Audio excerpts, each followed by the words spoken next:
making moves. By the time I was 20, I was fighting on TV as an amateur superstar, and into the Olympics and all that shit. So, but I didn't have that many fights. So, I wasn't really confident. I wasn't like bragging, yo, I box. I was like, I was, champ. I was day to day with it. I was like, damn, I'm Yeah. shooting with this. I wasn't nothing that I had planned. It was literally day to day. You know what I mean? No, that's crazy. So like you talk about the Olympics, and we see a lot of boxers, their stories, and it revolves around like going at some point going to the Olympics. Is that still a thing today? Well, like if Yeah, it somebody was was. gonna go Yeah, pro. it was. I don't know how about now. I'm not sure. I think the amateur game changed a lot from what I hear, but that was like a dream back in my day. 80s, 90s, 70s, even. If you go to the Olympics, you get a big contract, $1 million contract, or something like that, and that was the dream. But I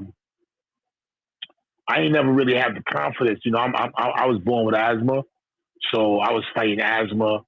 I was fighting the lack of confidence that that you really need to be a dominant fighter. So I was just winging it, but I had the skills and shit. So I started getting better and better, and then I turned pro. When I turned pro, it was like I started skyrocketing. I was 1-0, 2-0, 5-0, 10-0, 20-0. You know what I'm saying? I was winning, so it was a nice ride, man. But it was cool. But I always make it clear, it was nothing planned, and it was out of survival, which I'm glad that I had that opportunity to use something because I was definitely gonna go to jail. I was definitely gonna end up in a bad situation. No, I got you. And then like one of the relationships we know about you having like with famous boxer by the name of Mike Tyson. But before we get there, is it any other boxers growing up that might have went pro that you knew? And I was cool with. Yeah. Couple dudes, Kev from Brownsville, Oh yeah, Killer Kev. Oh yeah, I Killer interviewed Kev, Killer that was my Kev. boy. He was in the gym boxing with me, but he was messing around with the streets or whatever. Mm-hmm. I wasn't, I was like, that shit ain't nothing, man. My pops was in jail. He wound up dying in prison. So for me, I was like, that jail shit is for the birds, man. People was getting too comfortable going in and out of jail. Plus, I was always like trying to get little jobs and shit. And I know once you got a record, it was even harder. I was always on the good side and shit, at least trying to be. And then until I was just like down and out, I started like hanging out, boosting and shit, trying to hustle a little bit. But it was never really for me. I wasn't built like that. I was a good kid. I went to private school. I went to Catholic high school. I went to Bishop Lachlan and shit. So until I went to Bishop Lachlan for a year. So after that, shit got bad. I started living in the streets, and I had to, figure it out. You know what I mean? Yeah. Yeah.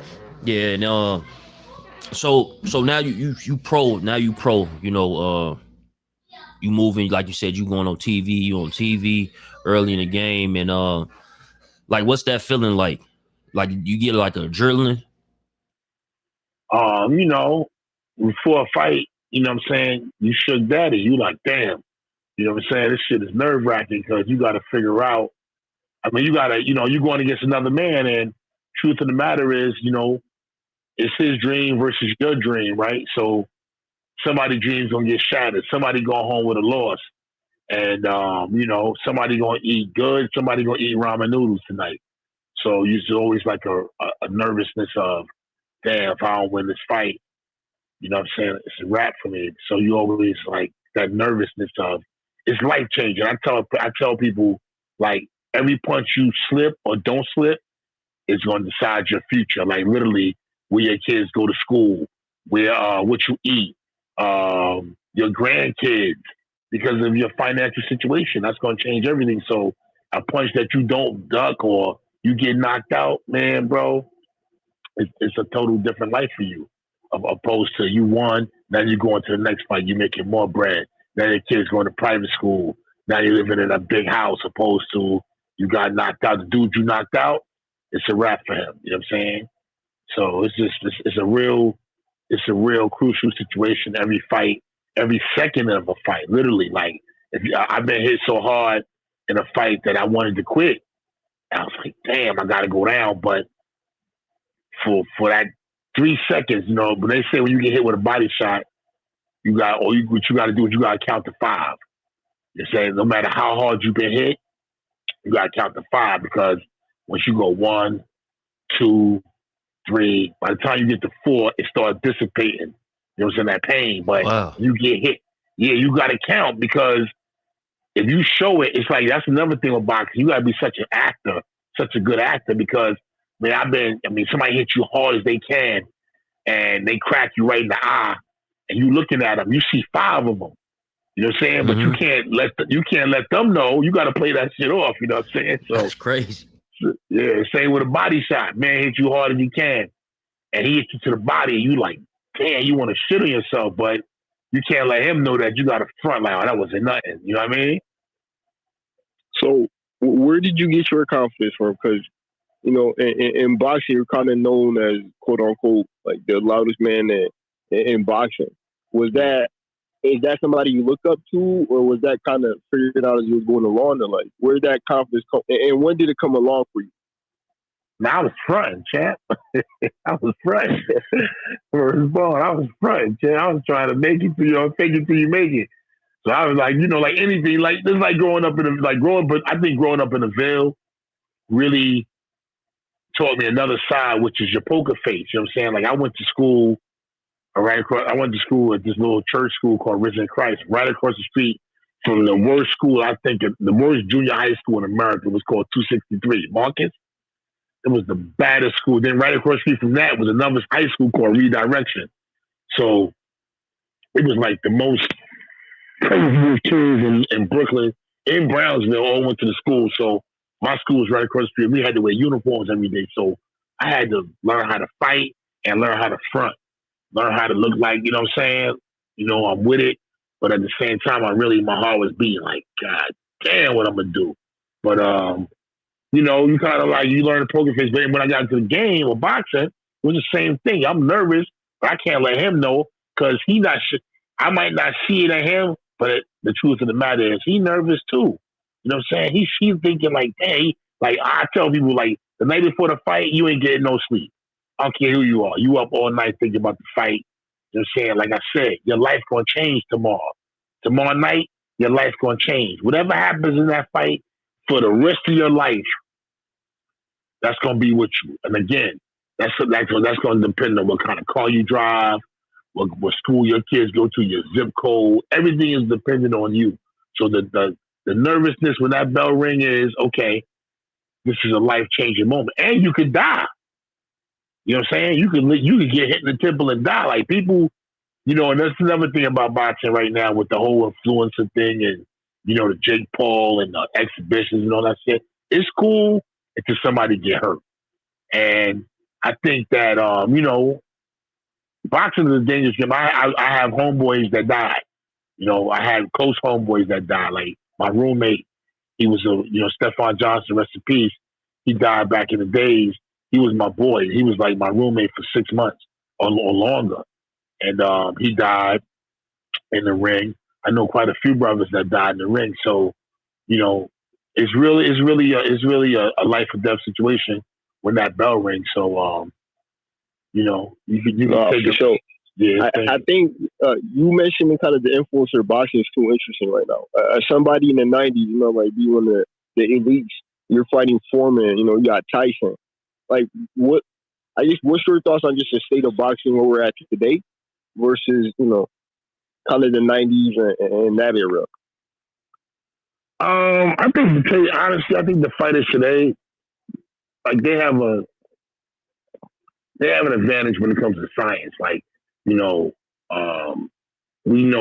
so much more now about food opposed to back in the 90s and shit, like 80s and 90s. Like, it was just raw. We used to go into a bucket or a glass jar, pull out mouthpieces just to, use any mouthpiece. Like, you would never do that today. Like, everybody got their own mouthpiece, and we used to have gloves that had holes in them, and we sparred with them. We didn't have no headgear. We used to, it was a dangerous situation, but it was the 80s. Nobody, it was just what it was. Now it's about safety, but it's about science as well. The training, the technology, sleeping, preparation is totally different opposed to back in the day. So, and the fighters are bigger, they're stronger. They, and in some ways, you know what I'm saying, they got so many techniques now, different training techniques that to improve them. And also you got a phone in your hand all day. You can study watching fights on YouTube all day. You know what I'm saying? Back in the days, you had to have a VCR. You know what I'm saying? Or wait till the fights come on and watch old boxing tapes. It wasn't like it is now. Now you can literally sit on the phone all day and just watch fights and study and study and study. So the game's changed a lot. I think we were tougher back then in the sense of that's like any era. Men, like now we got remote controls, right? You don't get up to change the TV. Back in the day, you had to get up to change the TV, and you know what I'm saying? Shit is different now. You used to have to warm your food up in the oven. Now you got a microwave, so things become a little bit more easier, but in some ways they become more advanced. So the game. I mean, I respect fighters. You think that specifically the heavyweight division, right? Because that's kind of the division that's known to be, toughest. You think that's gotten softer relative to the 90s? Nah, I think the 90s. You gotta understand, like the 80s created the 90s in a sense, whereas Mike Tyson made more men, especially black men in America, in the world, get into boxing than any other. But I mean, I think Ali might have had the biggest influence, but Tyson had such an influence because here was a guy with an attitude from the streets. He was knocking everything out, and so many people wanted to get into the game. Plus, here was purses that was unheard of, $20 million.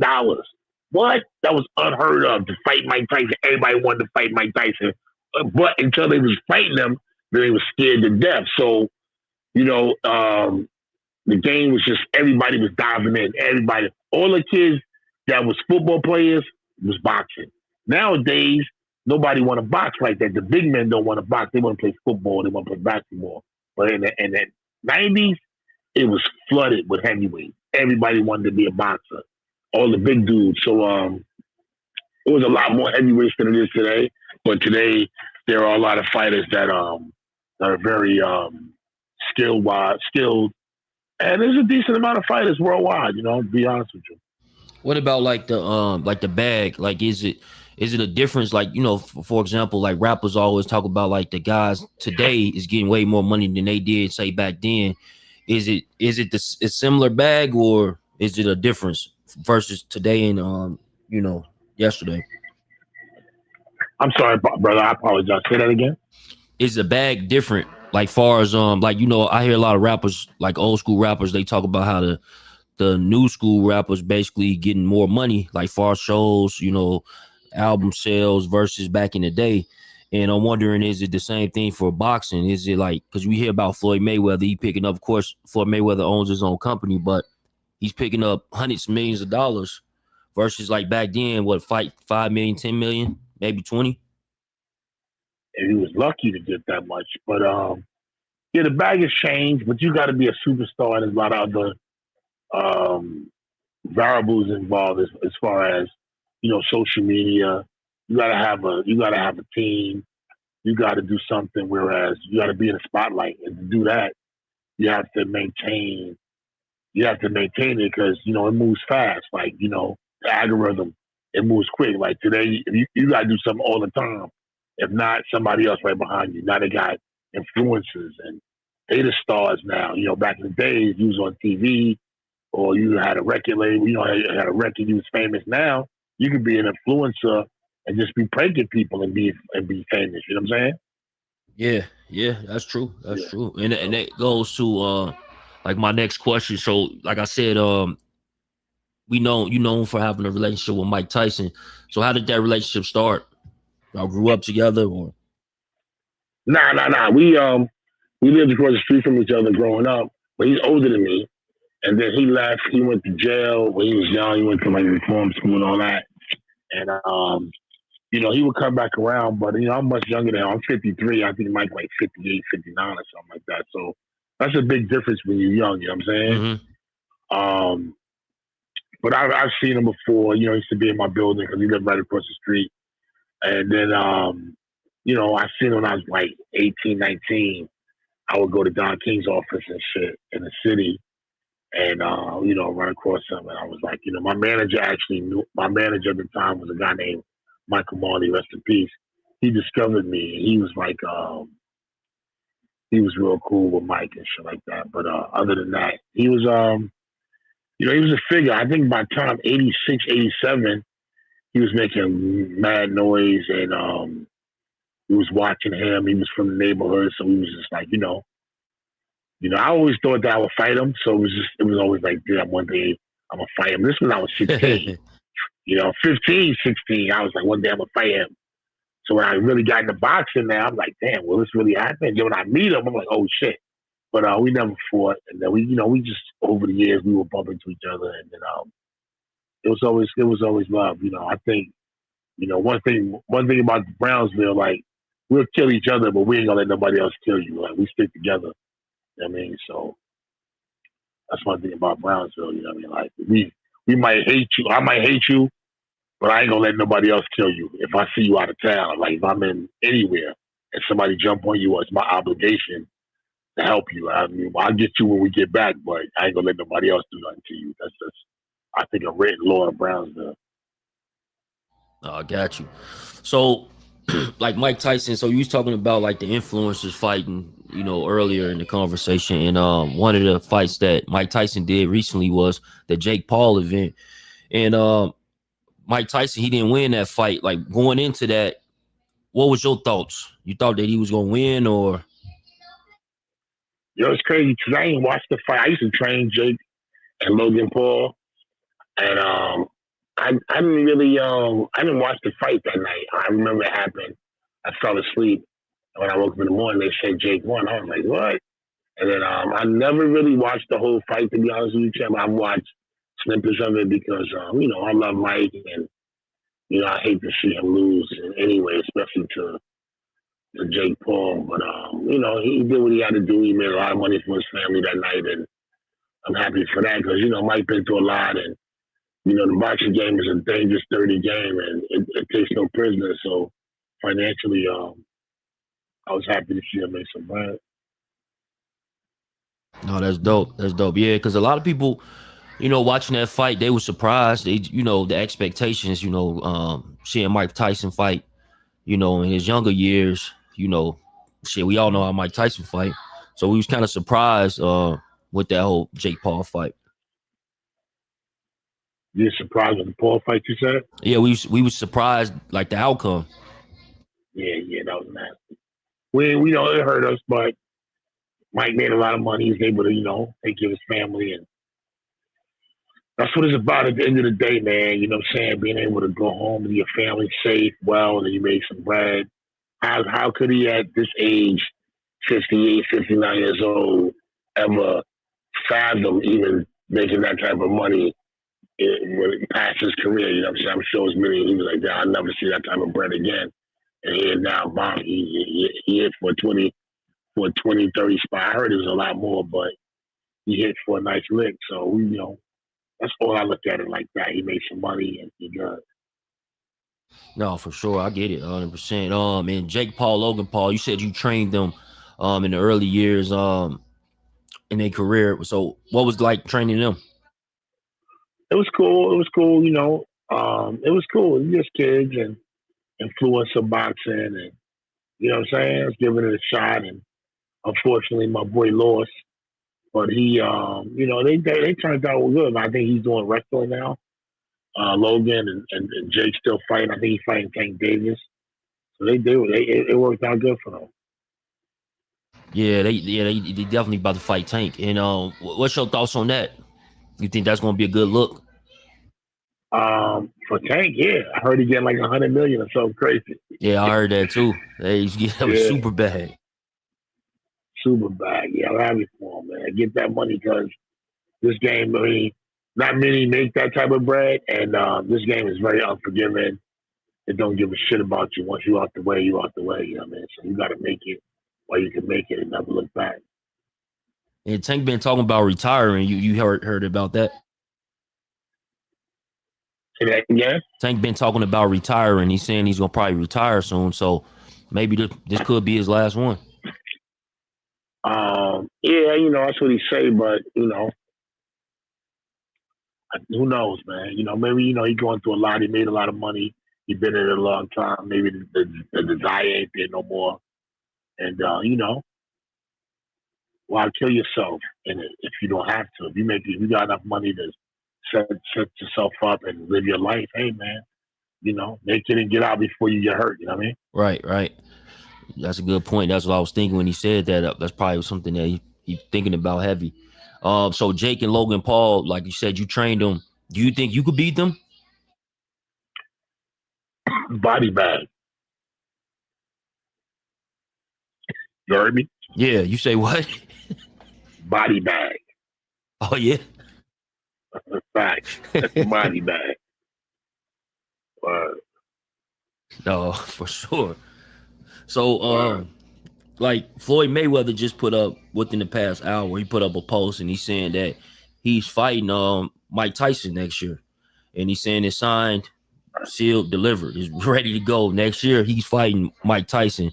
What's your thoughts on that? That's breaking news right now. I just seen that a few minutes ago. I can't believe that. I think it's gonna be some type of joke or they play a video game or some stupid shit. Oh, you don't think it's gonna be an actual fight?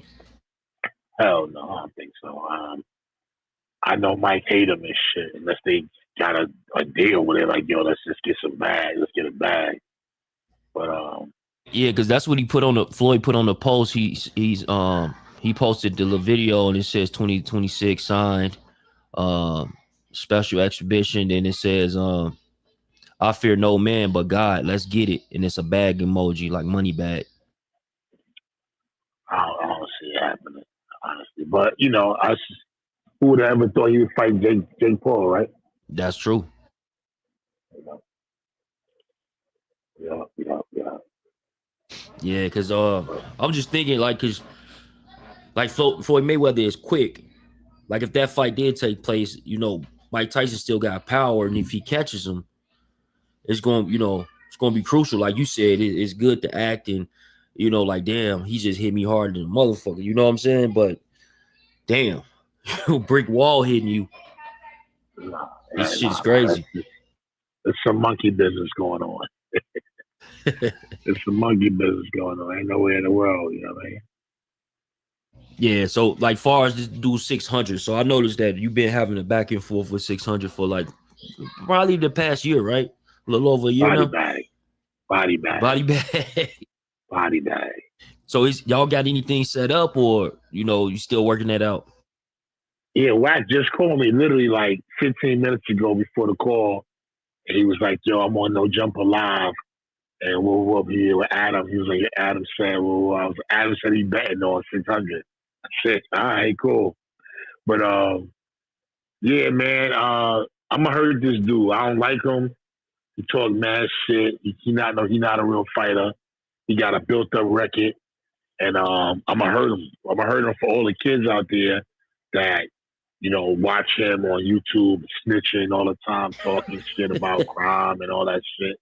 He's a sucker, you know what I mean? He's a sucker. What you mean he got? What is this build-up record? What is it right now? Because I don't know. What is it? He got like 20 wins and like 3 or 4 losses, but he went to Mexico and built up his record. You know what I'm saying? And he fought a bunch of pies, tomato cans, and then he coming out like he a real fighter. Wait. Nobody takes him serious. You say a bunch of pies and tomato cans? Yeah, pies. That's what I call them, pies. They call them bums, but I don't like to call people bums because, homeless people. I was a homeless kid, teenager, so I don't like to call people bums, but he's a pie. I call them pies. Sweet, easy to beat, like a watermelon, big, but they crack easy, you know what I mean? Hey, who set this fight up? 11-11? Nah, me and him was talking. My man Hefe, a minute back, we was talking about it. My man, me and Hefe, I was like, yo, your man talk a lot of shit, son. He was like, oh, he was laughing. He was like, yo, Chip, you crazy. I was like, yo, you know him? He was like, yeah, that's my man. I said, call him. So he called him on the phone. I was like, yo, what up? He was like, yo, what up, Champ? He said, yo, we met before. I said, word? So he was like, yeah. I said, yo, what's up? You trying to get down or what? He was like, oh, I'm with it. So I said, all right, cool. Let's make it happen and shit. So then I started talking to a few promoters, but nobody really want to put up the bag. I went out to Dubai. I met with some dudes. I was, I got a perfect opponent. It'd be great. But ain't nobody want to put up the bag, unfortunately. So it kind of fell through and shit. But we started beefing again. I don't know how we started beefing again. I was like, I really gonna hurt this dude. So somehow Wack got involved, and then it just went crazy because Wack is a little crazy himself. So he talked a lot too. So they started going crazy on me, dissing me and shit. So I was like, all right, watch what I do. I needed that, to be honest with you, because I've been out the ring for almost 10 years, and I've been, not motivated to fight really, unless I was gonna get a big bag, a Jake Paul fight or something like that. But they're not gonna fight me.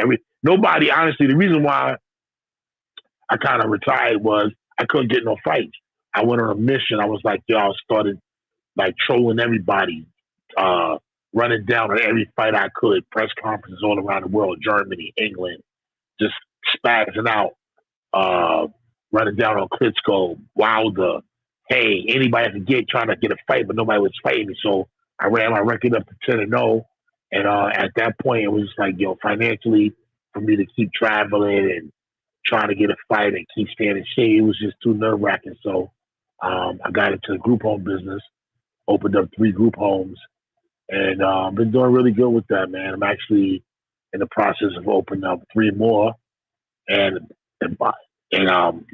opening up a campus, which hopefully 500, 600 acres on campus, which is what we call Champ Camp, helping kids, man, helping homeless kids like myself to, making it in life, whether it's a trade, HVAC, plumbing, electrician, paralegal, lawyer, do something with your life. And I think that's really been my calling, and let alone something that, I enjoy doing, helping kids and, getting paid for it. So it's a good thing. Yeah, that's amazing. Definitely salute to that.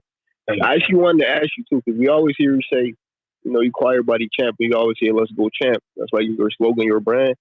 Where does that stem from, or is there a messaging to that? What does that mean? I try to cut back and not say nigga. You know what I'm saying? Because I feel like it's just so like derogatory, and we use it so loosely. But let alone if a white man call you a nigga, you're gonna be like, "Oh shit, I'm gonna kill you. I'm gonna fight." Well, I'm just like, yo, that's just and I know for a fact when I call somebody champ or they call me champ, I feel better. You know what I'm saying? Yeah, it's empowering. Yeah, it's empowering. Exactly, champ. So I noticed that, and even like with girls, when they be like bitch and all call each other bitch, I don't think that's cool, champ. I really don't. So I kind of went on a mission, and it kind of came too from I took a hip hop diet. I was like, I want to say shit. 15 years ago, I was suffering from major depression, champ. I was eating crazy. I got fat. I was eating crazy, and then I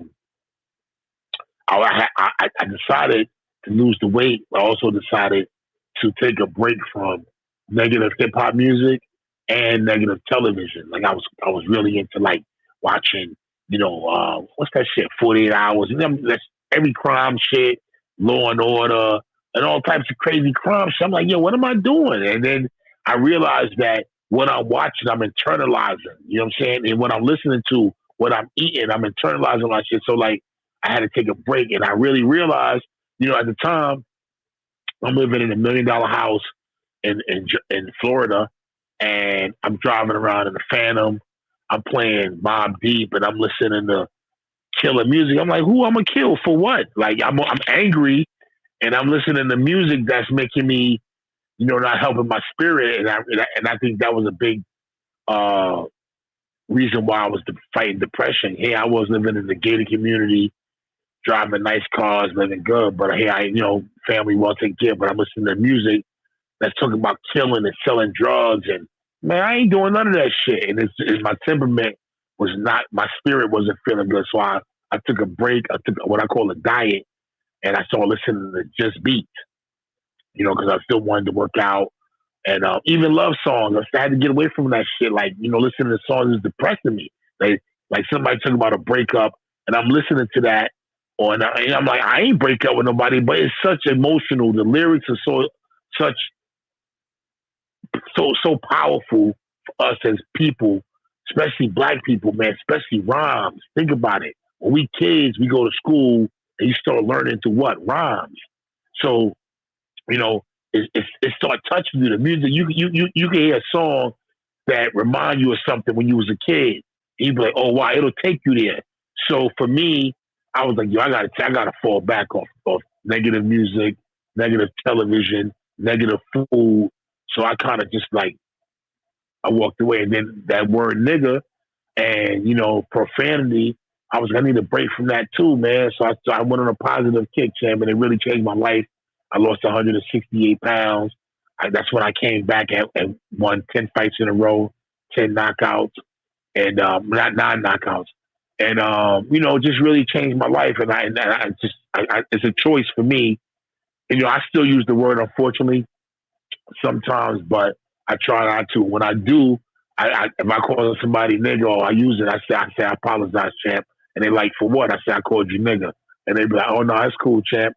And then, but they, I noticed that they feel different, and I feel different.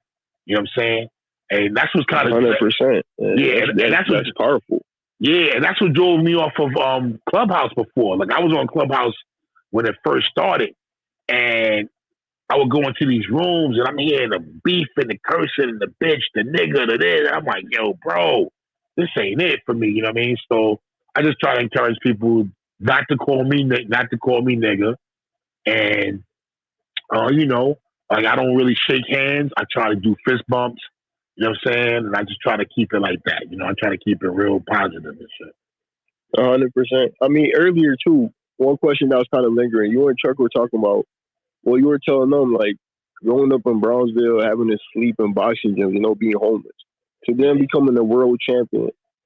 And right. You were kind of saying it was for survival, but some could argue there's some destiny in that too. Like just looking back on your career, being from a place, like Brooklyn, Brownsville, that environment. Like when you look back, like how do you sum it up? Or like what do you make of your career? I try not to live in, they say you can't live in regrets or live in the past. I could have did things different. I wish I had, but there is no time machine. But it was good. It was great, man. I had fun. If I didn't do shit, I had fun. I made a lot of money. I wish I would have invested it wisely. And when you're young and you're moving fast, like I tell people, nothing was planned, champ. I never had a plan. I never had financial like skills in regards to like money, how to save money. And I was buying. Anytime I made $1 million or $2 million, I went out. I got a big car, big house. I was that type of idiot. Music. You became a champion at 25, right? You were kind of young. If I'm not mistaken. Yes, champ. Yeah, I won his first title. I was 25. Then I wanted to get at 35, and I still hadn't learned my lesson. I still was like, if I make $1 million, I'm spending $2 million. If I make $2 million, I'm spending $3 million. That's how I was. You know what I mean? Because I was, ignorant to money. I've always felt like I could make more. I could make more, and I'll do it again. So it was that type of ignorance. So I got a question. Like, so you had mentioned hip hop. You got any hip hop stories you can share with us? Man, it depends. I got a lot. Shit. I was on the Fugees album, The Score, back in the days. Those are some cool friends of mine.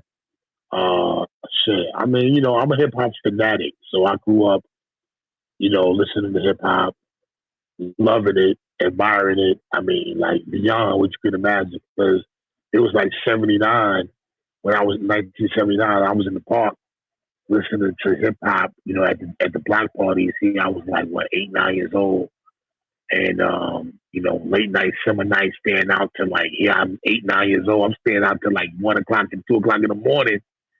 You know what I'm saying? My mom's at home. She at work working a double shift, and I'm out in the streets and summertime at the jams. And so hip hop was a huge part of my life, man. And it was a real part. It was a part of motivation in a way too, because I wanted to get rich and get the things they were saying in the songs. You know what I mean? Yeah. So was you Chuck, at the tunnel in the tunnel back in the day? Facts. Tunnel everywhere. I was a madman. I never missed the party. I ain't want to miss nothing, champ. I ain't never want to miss nothing. So was you there around that when you was the champ? I never not partied like a maniac. No, I'm saying when you had the belt, was you in the tunnel? Was it that time? Nah, the tunnel was when I was 25. That was 97 when I won the belt. The tunnel was closed. But shit, I was a party animal. I lived in Miami at the time when I won the title, and actually was I in Miami? I was living and training in Miami, but I still had a house in Jersey. So I was back and forth at the time. But I spent a lot of my time. I was in Miami for 25 years, literally 25 years. I lived in Miami in 26 years. And I just really lived an amazing life, man. Like nobody, it was before like, pictures and social media. I did everything you could imagine. Besides, I never tried cocaine. I never tried heroin, but I tried everything else. So everything. And you think the Miami lifestyle was a detriment to your success as a fighter? Facts. No question about it. What's some of the craziest things happened to you, like crazy story that happened to you in Miami? Shit, what didn't happen to me? Everything, champ. I did everything in Miami you could imagine. I kind of like cut the ribbon on Miami because when I first went down there it was 92. Yeah. And my manager was a guy named Mike Marley. He used to write for the New York Post. So like all the guys that was on up and coming, River Phoenix and Johnny Depp, and I was with these guys every night. Prince, Madonna, I would hang out with them. And I was a kid. I was 18, 19 or some shit, and I was hanging out with them. And I was this tall kid with dreads, and I was just hanging out every night in Miami. So when I turned pro in 92, I went back. Because I went down there first in like 90, 91, and then I came back in like 92, and then I went back in 94, 95, then I moved down there in 95. And I was younger, but I was always hanging out with people a little older, and I was in the mix. I was really. Did you ever take anybody from the neighborhood with you? Like when you're going out to the clubs and shit. Everybody. Who did you have that was your man from way back in the day that partied with you? Everybody. That's another thing I did. Like being an only child, I ain't had no brothers and sisters growing up, and I would be like bored, so I'd be like, "Yo, come with me, or come spend the night in my house, or let me." I was always looking for that friend. You know what I'm saying? I was a friend type of guy. Always wanted a friend because I ain't had no brothers and sisters. So when I made money, honestly, I might have spent 50% or not more on my friends. Friends, right? Yeah, I was that, and that was again, the hip hop is where you fucked me up in that sense because you got to have an entourage, your crew, and so I'm just like, yo, come on, I'm buying cars, and I'm one guy here, I got 4 cars, and my friends is driving cars, my friends is living in my crib, and it was too much. It was idiotic of me. You know what I mean? Yo, actually, talking about you as a rock star too. I think a lot of people don't know you're in some major movies too. I don't know if you want to mention them. And one of them is actually the Transporter series, which is one of my favorite series. Yeah, with Jason Stratham or something like that. Yeah, that's my boy. How many movies you been in? Shit, I don't know. Not that many. Transporter 2, Bad Boys 2. I did a movie called The Retirement. That was a pretty good movie. I did a movie called The Whackness. That was like a little cult classic. I did another movie. What did I do? I was on shows like New York Undercover, and you know what I'm saying. But how'd you get into acting? That was just you trying stuff, or how'd that come about? Just being around and shit, and knowing Will Smith, and I seen that one day. He was like, "Yo, what's up? We kicking it," and then just people, places, things. And shit. What else? Just being around, bro. I'm not. Although I was shy growing up, but when I got into the game and the business, I was like, I woke up. Hey, what's up? They shooting a movie. What's up? Shannon Briggs, and like, oh, what's up? I meet the director. Next thing you know, I'm in a movie.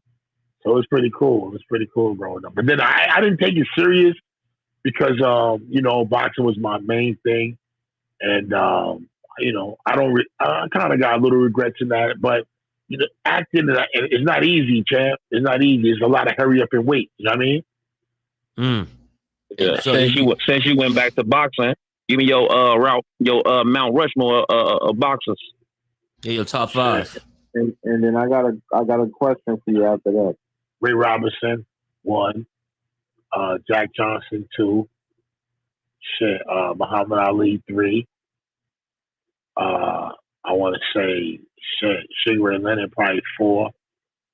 And Roy Jones, 5.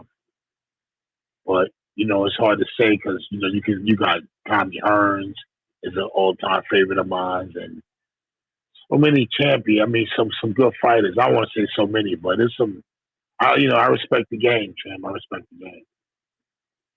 All right, so yo, they got a movie of George Foreman, Yeah. right? Do you think that's a role you could play? As far as what, playing him? Yeah. His movie just came out recently. Nah, I can't play George. George is great. They're doing something new. Another one. Yeah. Oh, word? Nah, I can't play George. George is the greatest. Plus, I got a beard, man. I got a gray beard, man. I'm telling you, it's the bread. It's that bag beard, man. You ain't shaving that beard. Nah, I don't think so. I mean, you got to really want to be an actor, and that's not really my pursuit, man. I really love what I do, man. Taking care of kids and helping kids that, like myself, nobody gave them a shot. So right now we have 15 kids. As of December, we'll have 25 kids. And I'm building champ camps, man. I just got 9.5 acres of land in South Carolina, and I'm looking at another 16 acres in Georgia, outside of Atlanta. So I feel like Trump shut down the Job Corps, man. He shut down the Job Corps, so it's now an opportunity for us to step in and step into the plate and save a lot of kids who have nothing, bro. Really have nothing. And Hey, I got a question for you too, real Right. quick. While we're still on the like the movies and documentaries, you live the rock star lifestyle, champion. You got any movies coming out on your stuff, biopics? That's crazy because tomorrow is my first shooting of my podcast, the Let's Go Champ Show, and we shoot tomorrow at 10:30, so I got to get some sleep. But yeah, I got to be up for that. And what else? Nah, people have talked about it. I kind of had a very interesting childhood in the sense of, like I said, my mom's. She was well off until she wasn't no more, and she died of a heroin overdose on my birthday. My pops died in prison. Sorry to hear that, bro. All good, champ. Peace and blessings. So, yeah, man. So, for me, it was rough for me growing up. I had a lot of pain, a lot of hurt in my heart for my environment, for the surroundings, and that made me tough. So people have always asked me, "Yo, champ, why don't you do a movie in life?" And hopefully one day something will come out of it. I think what I'm doing now will help that to happen in a sense where it's like, we all got a story.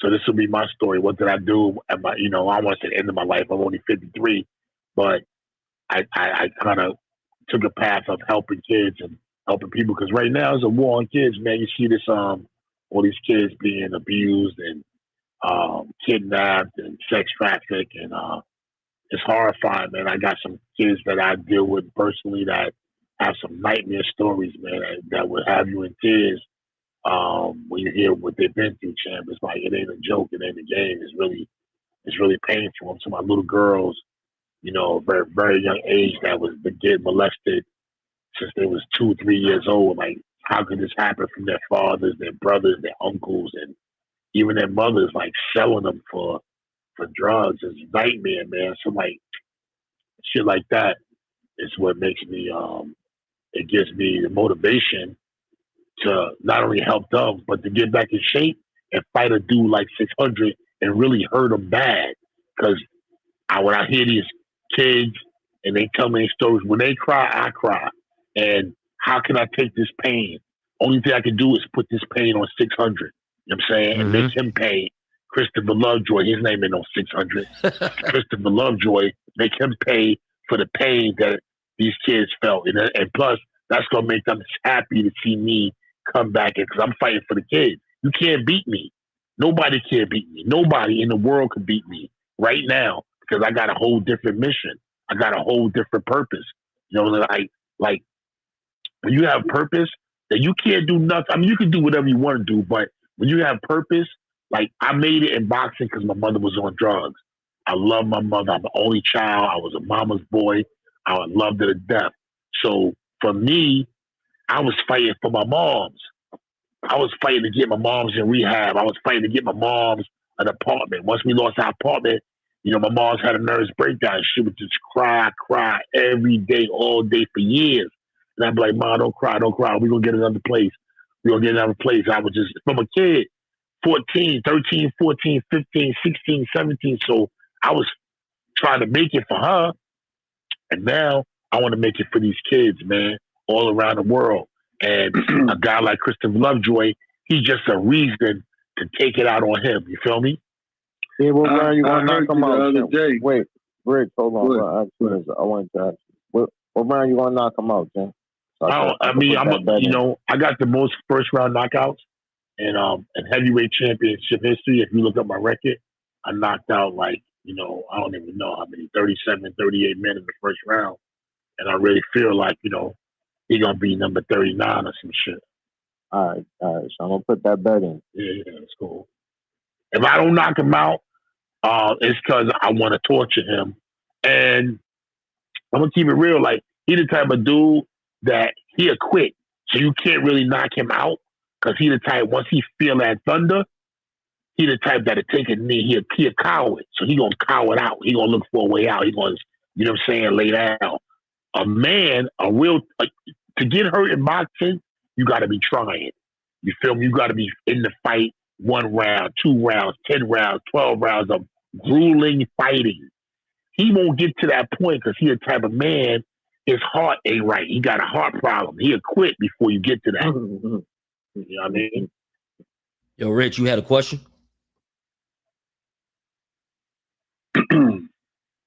Yeah, no. I heard you the other day speaking about your moms.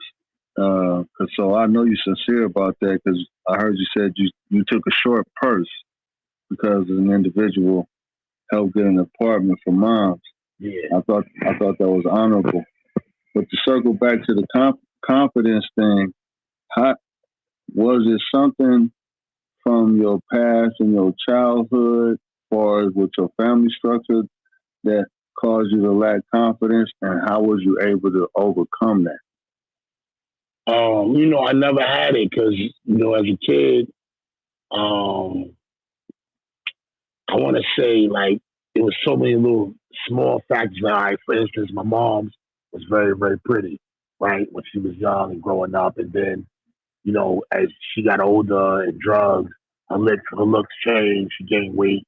And my mom was very successful, a go-getter. She was a go-getter. So you have envy. You have a lot of people that was jealous in the family, outside of the family.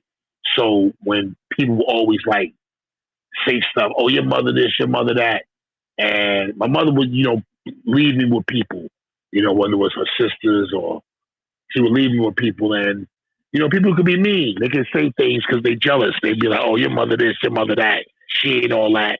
So I was a kid. I'm like, why you coming at me like that?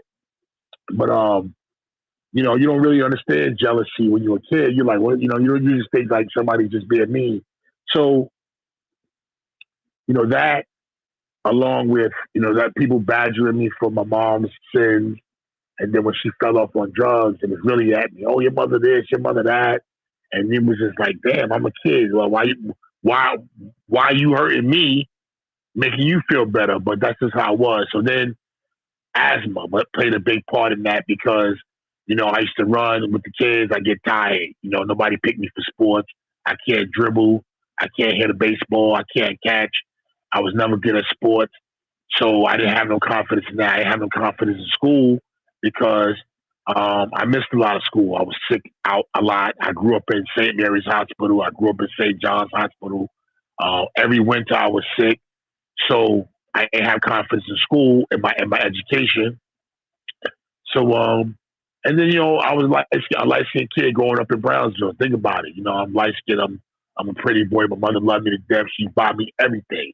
Name belt, lumberjack jacket, hat. I got Pumas, I got Adidas, I got everything. And I gotta fight for my shit. Kids trying to take it. I got gazelles. I'm a little kid. My mom's bought me gazelles. Like what? 1982, 83. I got everything that the older kids got. So with no brothers and sisters to help me to protect me. So I had to fight a lot. And I wasn't born no fighter. I just took my ass whooping or I fought. I always fought. That was one thing about me. I would fight back, but I would take my losses. And my confidence wasn't great. When I got into boxing, it was from watching Ali and I imitated everything he did. So they was like, yo, you good. Like you boxed before? And I was lying. And so I was like, yeah, I boxed. And I was just watching Ali tapes, VCR tapes, and going to the gym and imitating it. And they caught on when they took me to a fight and threw me in it. I was shook. I was like, nah, but they started calling me Ali, and that's how I won. But I wasn't the most confident person, man. I was shy growing up. And then, as the wins went on and as I got older, I started getting more confident and shit like that. But, it was nerve-wracking because I had things going against me, the asthma. Then I had a trainer who wasn't a confidence builder. He was more of a tear me down type of guy. You know what I'm saying? He was more like, he wanted to control me. So he would tear me down. So I had to grow my confidence on my own. And, that's how that came about. Hey, I know that you said that you got to get up for your podcast tomorrow, man. I got a couple more questions before you get up out of here. No, you good, champ. I want to, thank you for giving me the opportunity to interview a legend, bro. But one of the questions is like your you talked about the podcast. What is the podcast going to be about? Let's Go Champ Show, man. The most unpredictable show on earth. It's all about motivation, inspiration, giving my story as well as hearing other stories. I call it Champ to Champ. I sit down with, champ to champ and talk to you and ask you what made you the champ. How did you overcome? You know what I'm saying? And we just trade stories of overcoming because that's what I think, what makes you a champ. Not in the ring or fighting. A champ to me is somebody who doesn't give up, chooses not to go to jail, and that's a choice. In some situations, in most situations, it's a choice to say, I'm gonna go ahead and grind it out and try to get this job, or I'm gonna go and hustle and do something crazy that's gonna risk it. And some people don't have the skills. Don't get me wrong, so they got to go the crime route. But again, going back to the Job Corps, that was an alternative for a lot of young Black people and Hispanics and whites as well that was taken away. So now what? You know what I'm saying? Think about how many homeless kids. There are more homeless kids now because of the Job Corps shut down. But you know what I mean? So now we basically, I'm basically trying to, help the situation and, build a better future for kids like myself who had it rough, but, they're going to turn it around. Let me add hold on real quick, 2600. My other question is, I know earlier you had mentioned Will Smith and you had a relationship with Will Smith. Can you tell me like how you met him? Was it in Miami?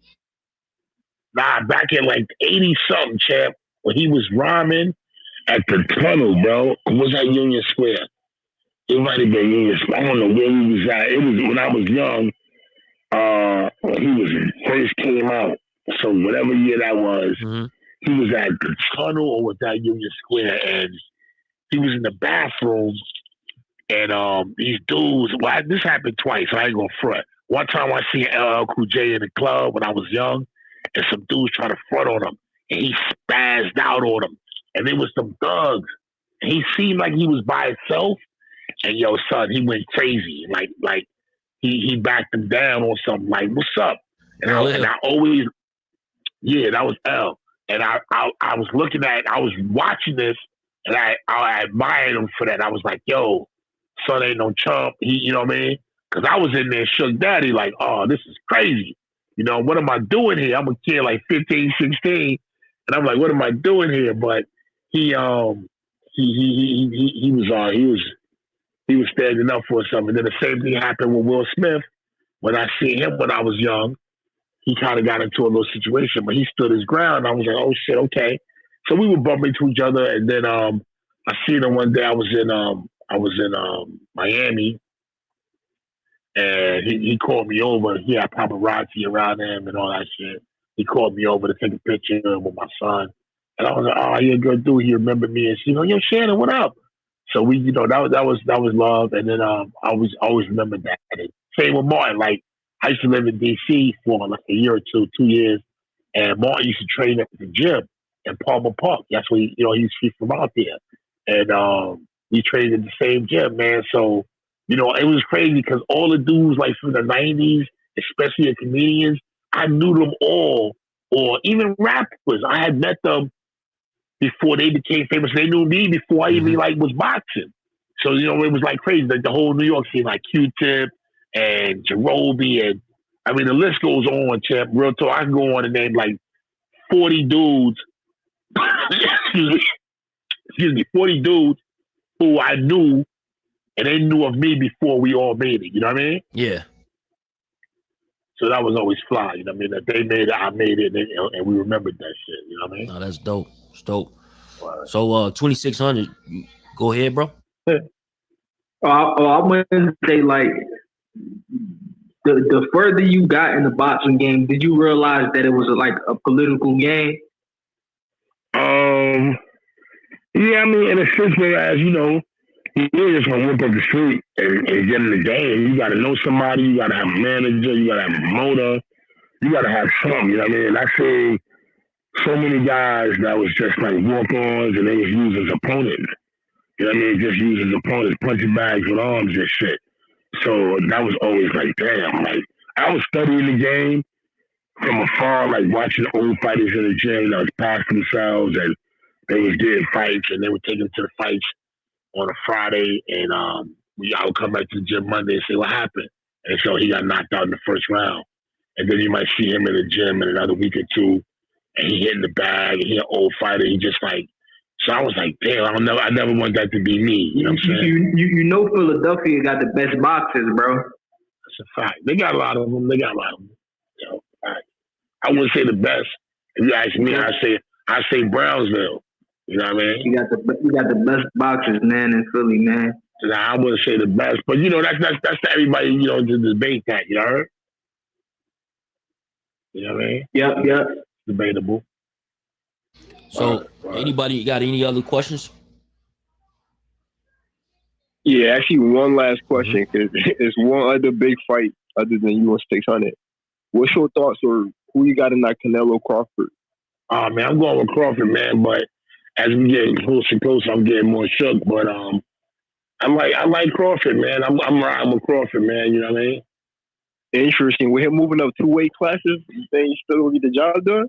That's what makes it crazy. Can he? That's the whole thing. Like, can he do this? Move up 2 weight classes and beat a seasoned guy like that? Some people say very unlikely, but I like Crawford, man. I've been knowing him since he was like 12 years old. He's a strong dude, physically, mentally, and I know this is his legacy moment. So, what he's gonna do now is gonna change everything. For himself. No doubt. Yeah, I appreciate your time, champ. You're the best. I appreciate it. Even if he go the distance, it's still gonna be like good to his legacy, though, right? Yes, but we want to see a win, champ. We need this. Yeah, we need this one, bro. The community needs this, champ.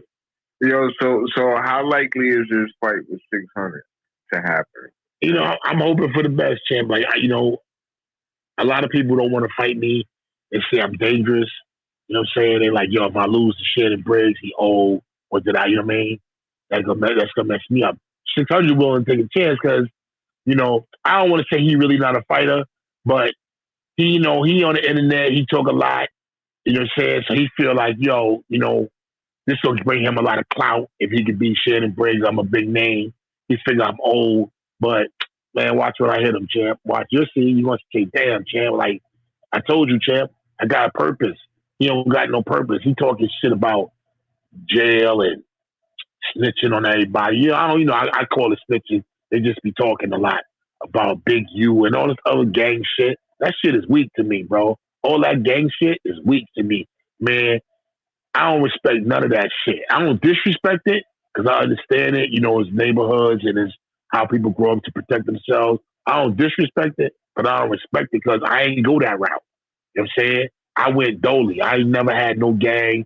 I ain't never had nobody but me. And yeah, I had my little entourage, but them the boys ain't about that fighting and all that. We was just chilling, trying to get girls and hanging out and partying. But I ain't with all that gang shit because to me, you know what I'm saying?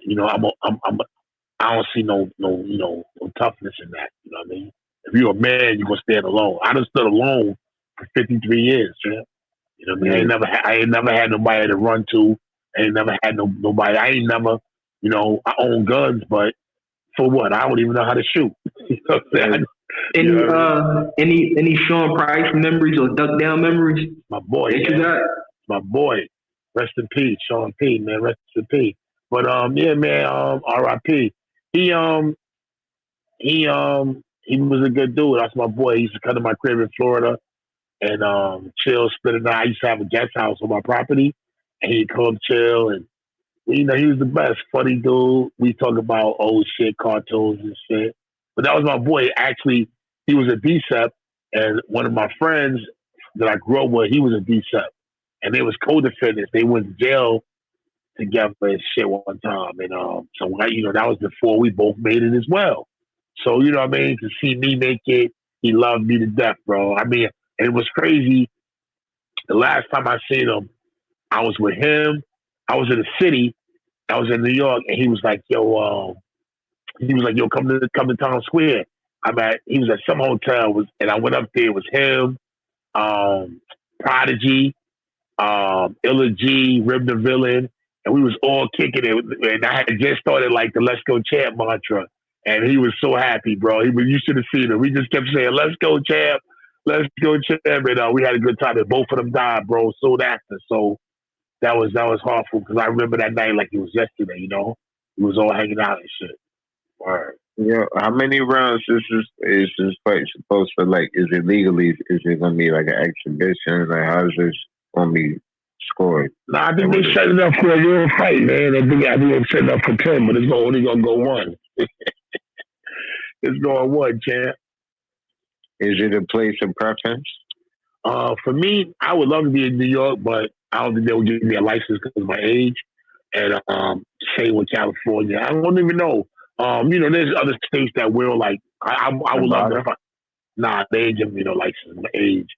I like Michigan. I love Michigan. Detroit. I'm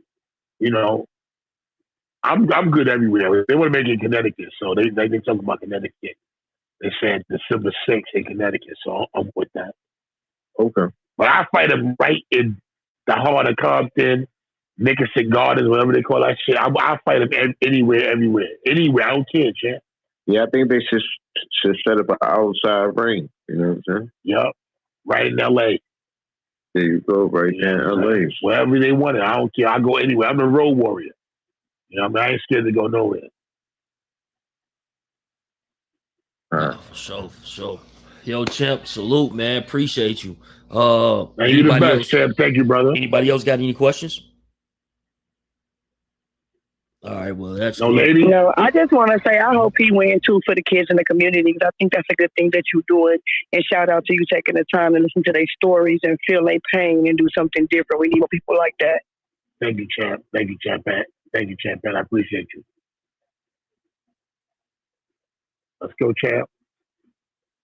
Y'all check me out. Now do me a favor, y'all, if y'all can. Follow me on Instagram. You can see all about Champ Camp. My Instagram is Cannon. I'm gonna put it in the can you put it in the chat? Right now, 1 second. Pardon me. Cannon_Briggs is my Instagram. And you know what I'm gonna do? I'm gonna put one of my videos in the chat real quick so y'all can follow me if you can. Yeah, I just followed you and I'll put the link in there for you. All right, cool. This is what me and Mike Tyson was fighting on the corner and shit. Oh yeah, that's that viral video right there. Yeah, it's me and Mike Tyson slap boxing on the corner and shit. I'm gonna put that in the chat real quick so y'all can check that out. But that's my page. Please give me a follow. I appreciate y'all. Please stay tuned, locked in. My show is gonna be funny. The Let's Go Champ show. We start filming tomorrow, and December 6th is going down. I'm gonna put the end of 600. 600. Christopher Piejoy. So we definitely gonna stay tuned and locked in, man. Definitely looking forward to that podcast too. And if you need anything, man, like me to tell people about the camp, to get more people involved, just let me know, bro. Appreciate you, brother. Let me what's your name again, champ? My Instagram was Death of the Cloud Chaser, so I just followed you a few minutes ago, I think. Okay, Big Chuck. Yeah. Yep. Okay, I just follow you on here. I'm follow some people so I can follow you. And shout out to you, man. I appreciate you having me on, bro. I really do. No problem. I just followed you too. Thank you, champ. I appreciate you as well. I'm gonna follow you back. Yo, knock him out, champ. Got to. You heard? For the kids. You know what I mean? For the kids, champ. I appreciate you all guys for having me on, and I'm just getting back on Clubhouse, and I'm trying to figure it out. But I be going into a lot of rooms, they be cursing and talking reckless, cursing each other out. I'm like, yo, why? But I guess that's what they do. You know what I mean? But I don't really do it all that disrespect. You know what I mean? Oh, champ, you can always holler at Gilly too, and you know what I'm saying, borrow that ring for the next day. You already. Yep. For sure. I love to do that. You could go out there and set up the ring right there. Go fight right there. Knock them out right there in Philly. I'm with that too. I got family in Philly. A lot of family in Philly. Word. Shout out to Sookie. Where's she at? Shout out to Chantal. Shout out to all ladies who's sat through and listened. I appreciate you as well. We gotta start respecting our women, champ, more. And stop calling them bitches, and they gotta stop calling themselves bitches, and we gotta cut back on the N-word, champ. We don't need all that. We the champs. We the champs. You know what I mean?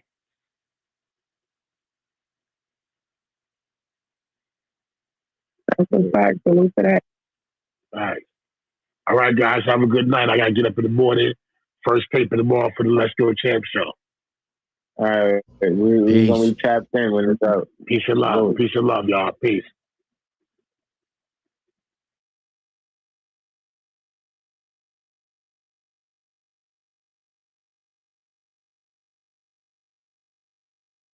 My mind is kind of delusional so far.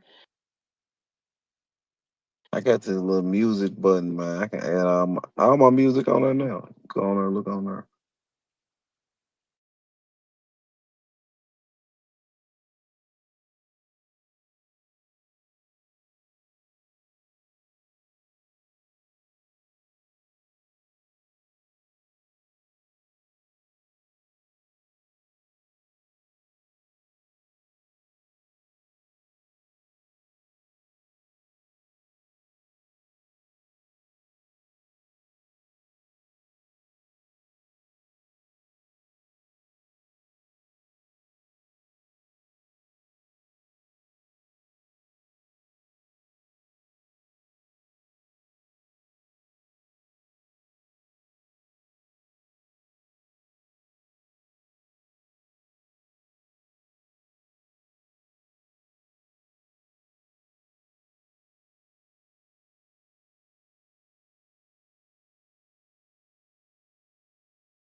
fresh new stripes.